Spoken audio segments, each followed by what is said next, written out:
আমরা সাধারণ মানুষ একটা ঘরের মধ্যে একা বন্দি থাকতে পারি না। 3বার ডিবি আমাকে গুম করেছে। আমাদেরকে যখন একটি ঘরের মধ্যে গৃহবন্দী করে রাখা হতো, ডিবি কার্যালয়ের ভিতরে একটা রুমের মধ্যে রাখা হতো, স্বাভাবিকভাবে আমরা থাকতে পারতাম না। একটা খাবার দিত, সেই খাবার খেয়ে আমাদের ঘুম এসে পড়তো।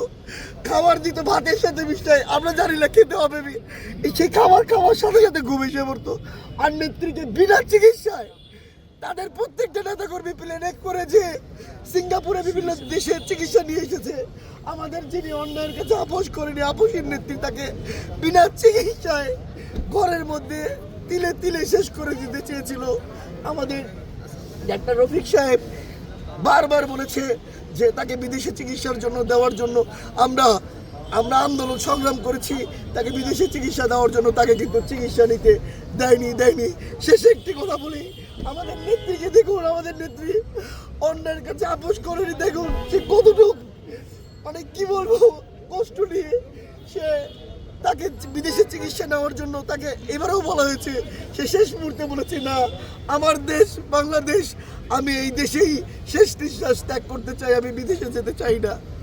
সেটি হলো। আর তিনি নেতাকর্মীদের যেভাবে আগলে রাখতেন, আর সেই স্মৃতি আপনি একটু বলছিলেন।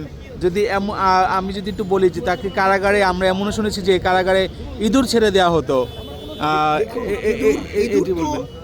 ওই জেলের মধ্যে পালতো।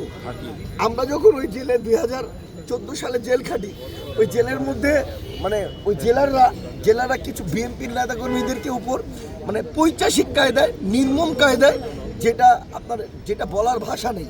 হ্যাঁ, তো ইঁদুর তো ওখানে এমনিতেই আছে, পুরান ঢাকা, ওখানে ইঁদুর থাকে। আর ওরা ইঁদুর বসবাস করতো বেশি, এবং ইঁদুর তো অবশ্যই তারা পালতো। পেলে মনে করেন দেশনেত্রী বেগম খালেদা জিয়ার যে রুমে এসেছে, তার রুমে, এটা বললে এখন খারাপ দেখায়, তো ওই রুমের সামনে আমাদেরকে অনেক কারারক্ষী, সংবাদ পেয়েছি, অনেক সংবাদ না, আমি বলছি অনেক বিএনপির কারারক্ষী আছে,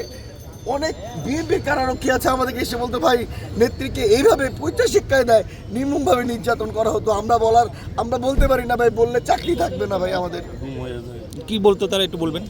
বলতো, ভাই, এই দেখুন, তাকে ভাই একটা প্রথমত স্বেচ্ছাতে একটা অবস্থায় রেখে দেওয়া হয়েছে। তারপরে তার আমাদের একটা কি বলবো, ওইটাকে খাঁচার মধ্যে, আমাদের ওই জেলার যে ছিল, খাঁচার মধ্যে জেলার আপনার ইঁদুর রাখতো, ওই ইঁদুরগুলা তার সামনে ছেড়ে দিতে বলতো।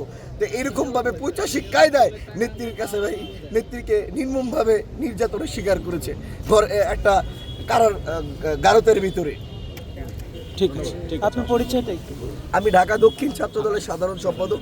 আমি 3বার গুম হয়েছি, 3বার আমাকে গুম করা হয়েছে।